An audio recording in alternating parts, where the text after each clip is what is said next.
দেশবাসীর জন্য আওয়ামী লীগের বিবৃতি প্রয়োজনে আরেকটি যুদ্ধ হবে। দেশে এক সংকটময় অরাজক পরিস্থিতি চলছে বলে দাবি করেছে বাংলাদেশ আওয়ামী লীগ। এই পরিস্থিতিতে দেশবাসীর জন্য বিবৃতি দিয়েছে দলটি। বাংলাদেশ আওয়ামী লীগ এবং দলের সভানেত্রী দেশরত্ন শেখ হাসিনা যে কোনো পরিস্থিতিতে দেশবাসীর পাশে আছেন বলে জানানো হয়েছে ওই বিবৃতিতে। বৃহস্পতিবার আওয়ামী লীগের ভেরিফাইড ফেসবুক পেজে এক দীর্ঘ স্ট্যাটাসের মাধ্যমে এই বিবৃতি প্রকাশ করা হয়। এতে বলা হয়েছে, দেশের সামগ্রিক পরিস্থিতি নিয়ে আওয়ামী লীগের বিবৃতি এবং বাংলাদেশের জনগণের প্রতি আওয়ামী লীগের আহ্বান এটি। এই বিবৃতিতে সেন্ট মার্টিনের প্রতি ইঙ্গিত করে বলা হয়েছে, বাংলাদেশের মাটিতে অন্য কোনো দেশের পতাকা উঠতে দেওয়া যাবে না। প্রয়োজনে আরেকটি যুদ্ধ হবে, স্বাধীনতা রক্ষার যুদ্ধ। আপনারা সবই জানেন, সবই দেখেছেন এবং হয়তো সবকিছু অনুধাবন করতে পারছেন কি পরিস্থিতির মধ্যে দেশরত্ন শেখ হাসিনা দেশ ছেড়েছিলেন।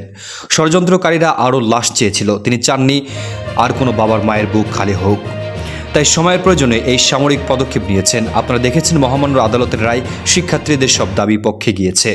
দেশরত্ন শেখ হাসিনা ও আমাদের সরকার তাদের সকল দাবি মেনে নিয়ে তদন্ত সাপেক্ষে সুষ্ঠু নির্বাচনের বিচার আশা করেছিল। তারপরে কেন এই অরাজকতা, কেন এই হত্যা, কেন এই ধ্বংসযজ্ঞ করা হলো?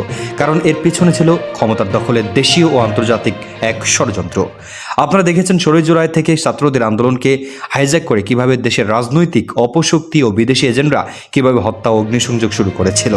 এমনকি ছাত্রদের ওপর 7.62 রাইফেল ব্যবহার করে গুলি চালিয়ে পরিস্থিতিকে অগ্নিগর্ভ করে তোলা হয়। কিভাবে ঢাকা শহরে অবস্থিত রাষ্ট্রীয় স্থাপনাগুলো ধ্বংস করা হয়েছে, কিভাবে মসজিদ, মন্দির, গির্জা, বৌদ্ধ মাঠে ও ভাঙচুর চালানো হয়েছে। কত নিষ্ঠুরভাবে পুলিশ ও সাংবাদিক হত্যা এবং মসজিদের ইমাম, মুয়াজ্জিন, শিক্ষক, সংস্কৃতি কর্মীদের লাঞ্ছিত করা হয়েছে। 5ই আগস্ট কিভাবে বাঙালি জাতির মহান স্বাধীনতা ও মুক্তিযুদ্ধের সূতিকার জাতির পিতার স্মৃতি বিজড়িত বঙ্গবন্ধু শেখ স্মৃতি জাদুঘর ধ্বংস করা হয়েছে। বিশ্ব ঐতিহ্যের অন্যতম নিদর্শন জাতীয় সংসদ ভবন ভাঙচুর ও লুটপাট করা হয়েছে। এছাড়া প্রধান বিচারপতির বাসভবন, নির্বাচন কমিশন সহ রাষ্ট্রের বিভিন্ন গুরুত্বপূর্ণ ব্যক্তিবর্গের সরকারি বেসরকারি অফিস আদালতে বাসভবন পোড়ানো, লুটপাট করানো হয়েছে। আপনারাই ভেবে দেখুন, এসব সহিংসতা ও ধ্বংসযজ্ঞের সাথে কোটা আন্দোলনের কি সম্পর্ক ছিল?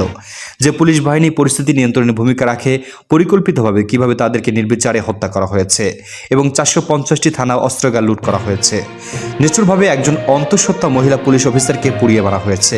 কতজন পুলিশকে হত্যা করা হয়েছে এই সংখ্যাও জাতির সামনে এখনও সরকার প্রকাশ করছে না। এসবই ছিল ক্ষমতা দখলের একটি ষড়যন্ত্র।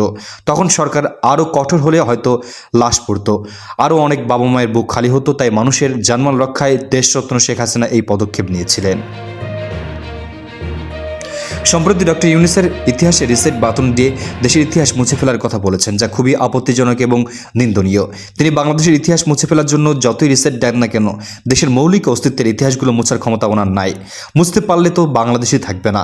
স্বাধীনতা ও মুক্তিযুদ্ধের 30 লক্ষ শহীদ, জাতীয় সঙ্গীত, জাতীয় পতাকা, জাতির পিতা, বাংলাদেশের মৌলিক ভিত্তি, আমাদের জাতিগত অস্তিত্বের জায়গা, দেশকে তিনি শাসন করেছেন। যাই করুন, এসব গৌরবময় অধ্যায় মেনে নিয়েই করতে হবে।